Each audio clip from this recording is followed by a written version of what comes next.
السلام عليكم ورحمة الله وبركاته. ازيك يا حبايبي، عاملين ايه؟ ان شاء الله باذن الله انا هعمل النهارده هريسه.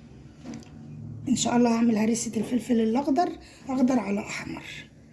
انا دلوقتي قطعت اهو في الكبه، واحط عليه شويه ملح كده زي ما انتم شايفين، واحط ثوم عليه كده، واضربه في الكبه واوريه لكم ان شاء الله.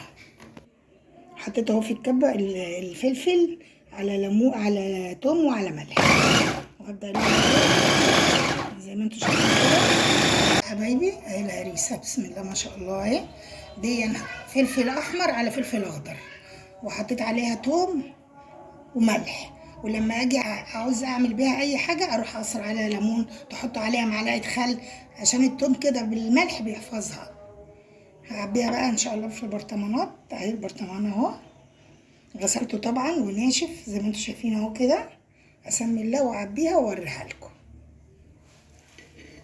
بسم الله اهو يا حبايبي، انا عملت الهريسه اهي بسم الله ما شاء الله زي ما انتم شايفين. عبيتها في البرطمان اهي، حاجه جميله.